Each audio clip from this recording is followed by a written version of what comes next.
Welcome to Roopa's kitchen. അപ്പോൾ ഇന്നത്തെ നമ്മുടെ സ്പെഷ്യൽ ഉള്ളിയും പച്ചമുളകും കൊണ്ട് ഒരു എളുപ്പക്കറിയാണ്. നല്ല ടേസ്റ്റായിരിക്കും. ചോറിൻ്റെ കൂടെ കഴിക്കാനും അതുപോലെ ചപ്പാത്തി ദോശയുടെ കൂടെ ഒക്കെ കഴിക്കാൻ കൊള്ളാം കേട്ടോ. 2-3 ദിവസം കേടാകാതെ ഇരിക്കും. ഇത് വന്നിട്ട് എങ്ങനെ ഉണ്ടാക്കണമെന്നുള്ളത് നമുക്ക് നോക്കാം. തീർച്ചയായിട്ടും നിങ്ങളൊന്ന് ട്രൈ ചെയ്ത് നോക്കണം. നോക്കിയിട്ട് നിങ്ങളുടെ ഫീഡ്ബാക്കും കൂടെ അറിയിക്കണം. ഓക്കെ. ഈ ചെറിയ ഉള്ളിയും ഈ പച്ചമുളകും കൊണ്ടുള്ള ഒരു കറിയാണ്. കൂടുതൽ സാധനങ്ങളൊന്നും ആവശ്യമില്ല. പക്ഷേ ഈ ഒരു കറി മാത്രം മതി നമുക്ക് ചോറ് കഴിക്കാൻ. നല്ല ടേസ്റ്റ് ആയിരിക്കും കേട്ടോ. ഞാൻ വയ്ക്കുന്ന രീതിയിലാണ് ഇത് വന്നിട്ട്. പിന്നെ പല രീതിയിൽ ആൾക്കാർ ഇത് കൊണ്ട് കറി ഉണ്ടാക്കാറുണ്ട്. അപ്പം ഞാൻ ഉണ്ടാക്കുന്ന പോലത്തെ ഒരു രീതിയിലാണ് ചെയ്യുന്നത്. നല്ല ടേസ്റ്റ് ആയിരിക്കും കേട്ടോ. ഞാനിതൊരു 1/4 കിലോ ചെറിയ ഉള്ളി തൊലിച്ച് വെച്ചിട്ടുണ്ട്. ഇത് ഇനി കുഞ്ഞു കുഞ്ഞായിട്ട് കട്ട് ചെയ്യണം. 2 പച്ചമുളക് എടുത്തിട്ടുണ്ട്. ഓക്കെ. അപ്പം ഞാനിത് കട്ട് ചെയ്തിട്ട് വരാം. അപ്പം ഞാനത് ചെറിയ ഉള്ളിയും പച്ചമുളകും കൂടെ അരിഞ്ഞ് വെച്ചിട്ടുണ്ട്. ഇനിയിപ്പോൾ നമുക്ക് ചെയ്യാൻ തുടങ്ങാം. അപ്പം ഞാനതിനായിട്ട് ഒരു നെല്ലിക്ക വലിപ്പത്തിലുള്ള വാളംപുളി വെള്ളത്തിൽ കുതിർക്കാനായിട്ട് വെച്ചിട്ടുണ്ട്. അപ്പം അതിനായിട്ട് ഞാൻ ഒരു പാൻ ചൂടാക്കാൻ വെച്ചിട്ടുണ്ട്. അതിൽ 2 സ്പൂൺ ഓയിൽ ഒഴിച്ചു കൊടുക്കാം.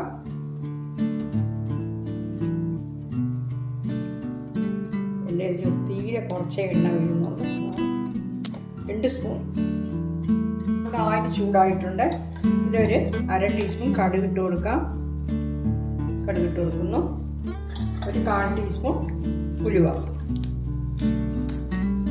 ചൂടാകാം. ചുവന്നിട്ട് കരിഞ്ഞു പോയത് കുറച്ച് കറിവേപ്പില കൂടെ ഇട്ട് കൊടുക്കുന്നു. അതിന് കുറച്ച് വെച്ചോ.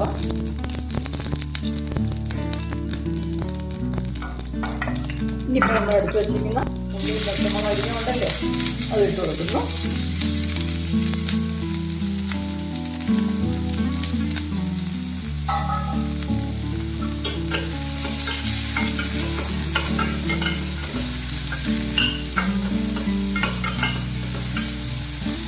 അങ്ങനെ ഉപ്പും കൂടെ ഇട്ടിട്ട് നമുക്ക് വഴറ്റിയെടുക്കാം. ഇപ്പം ചെറിയ ഉള്ളി ആയതുകൊണ്ട് പെട്ടെന്ന് വഴണ്ട് കിട്ടും.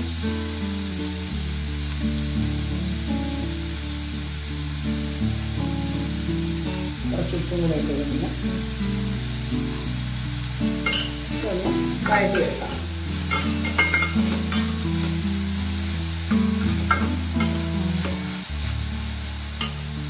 വഴണ്ടിട്ടുണ്ട്. അപ്പം നമ്മളിട്ട ഉള്ളിയും പച്ചമുളകും നല്ല രീതിയിൽ വഴണ്ടിട്ടുണ്ട്. നല്ല ചുമന്ന രീതിയിൽ വഴണ്ടിയിട്ടുണ്ട്. ഇനി ഇപ്പോൾ ഫ്ലെയിം കുറച്ച് വെച്ചിട്ട് നമ്മൾ എടുത്ത് വെച്ചിരുന്ന പുളിയുണ്ടല്ലോ അത് നല്ല രീതിയിൽ കലക്കിയിട്ട് ഇതിൽ ഒഴിച്ചു കൊടുക്കാം. നല്ല രീതിയിൽ മാത്രം ഒഴിച്ചു കൊടുക്കാം. ഓക്കെ.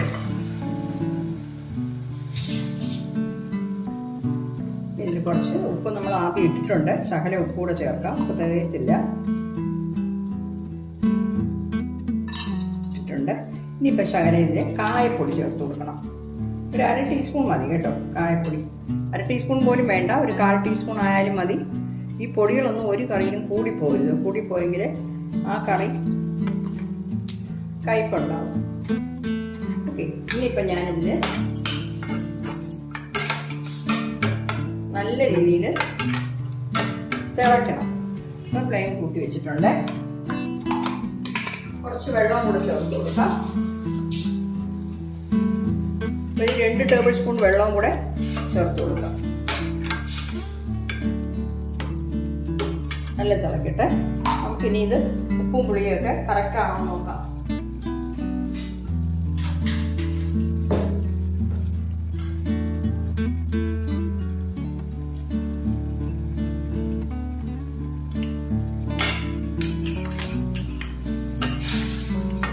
കറക്റ്റാണ് കേട്ടോ. 2 പച്ചമുളക് ഇട്ടുള്ളൂ, പക്ഷെ നല്ല എരിവുണ്ട് കേട്ടോ. കായപ്പൊടി ഇട്ട് കഴിഞ്ഞു. ഇനിയിപ്പോൾ ഒരു കളറിന് വേണ്ടിയിട്ട് ഞാനൊരു 1/2 ടീസ്പൂൺ കാശ്മീരി ചില്ലി പൗഡർ ചേർക്കുന്നേ. ഇത് മാത്രം ഇങ്ങനെ വെച്ചിട്ട് ഇങ്ങനെയും ചെയ്യാം കേട്ടോ. ഞാനിപ്പോൾ ഒരു 1/2 ടീസ്പൂൺ കാശ്മീരി ചില്ലിയാണ്. അപ്പോൾ എരിവ് ഇത് കാണത്തില്ല. ചെറിയൊരു കളർ കിട്ടും. നല്ലപോലെ തിളയ്ക്കണം കേട്ടോ. നല്ല രീതിയിൽ തിളങ്ങണം.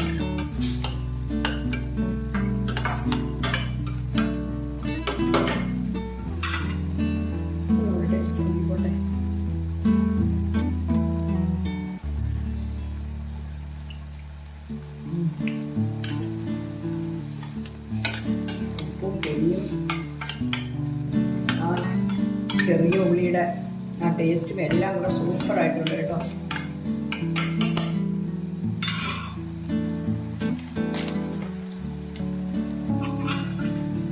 തീരെ വെള്ളം പോലെ വയ്ക്കുന്ന കറിയല്ല ഇത്.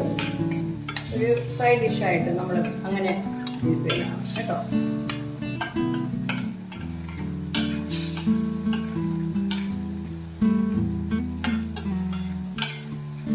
ഇത് ഉള്ളിയും മുളകും കൂടെയുള്ള പച്ചടിയാണ്. പക്ഷേ പിന്നെ ചിലരൊക്കെ ഉണ്ടാക്കുന്നതെല്ലാം വ്യത്യാസമായിട്ടാണ്. ഓരോരുത്തർ ഉണ്ടാക്കുന്നതും ഈ പച്ചടി ഓരോ രീതിയിലാണ് കേട്ടോ. ഇനിയിപ്പോൾ നമുക്കിതിൽ കുറച്ച് ശർക്കര പൊടിച്ചത് ഇട്ട് കൊടുക്കാം. ഒരു ചെറിയ സ്പൂൺ, പിന്നെ ഒരു സ്പൂൺ ഞാൻ ഇടുന്നേ ഉണ്ടോ, കുഞ്ഞു സ്പൂണാണ് ഉണ്ടോ, ഇട്ട് കൊടുക്കുന്നു. അതും കൂടെ മിക്സ് ചെയ്യാം. അതും കൂടെ ഇടുമ്പോൾ ആ മധുരവും പുളിയും എരിവും എല്ലാം കൂടെ നല്ലൊരു ബാലൻസ് ആയി കിട്ടും. ഓക്കെ, അപ്പോൾ നമ്മുടെ കറി റെഡിയായി. ഫ്ലെയിം ഓഫ് ചെയ്യുന്നു കേട്ടോ. ഒരു ബൗളിലോട്ട് മാറ്റാം. അപ്പോൾ കണ്ടോ, നമ്മുടെ ഉള്ളിയും മുളകും കൂടെയുള്ള ആ കറി സൂപ്പറായിട്ട് കിട്ടിയിട്ടുണ്ട്. അധികം ജോലിയില്ല, കൂടുതൽ സാധനങ്ങളും ആവശ്യമില്ല, പക്ഷേ നല്ല ടേസ്റ്റുമാണ്. ഈ ഒരു കറി മാത്രം വെച്ച് കഴിഞ്ഞാൽ നമുക്ക് ചോറ് കഴിക്കാൻ പറ്റും. അത്രയ്ക്ക് ടേസ്റ്റാണ് കേട്ടോ. എല്ലാവരും ട്രൈ ചെയ്ത് നോക്കണം കേട്ടോ. നോക്കിയിട്ട് നിങ്ങളുടെ ഫീഡ്ബാക്ക് ഒന്ന് അറിയിക്കണേ. Thank you.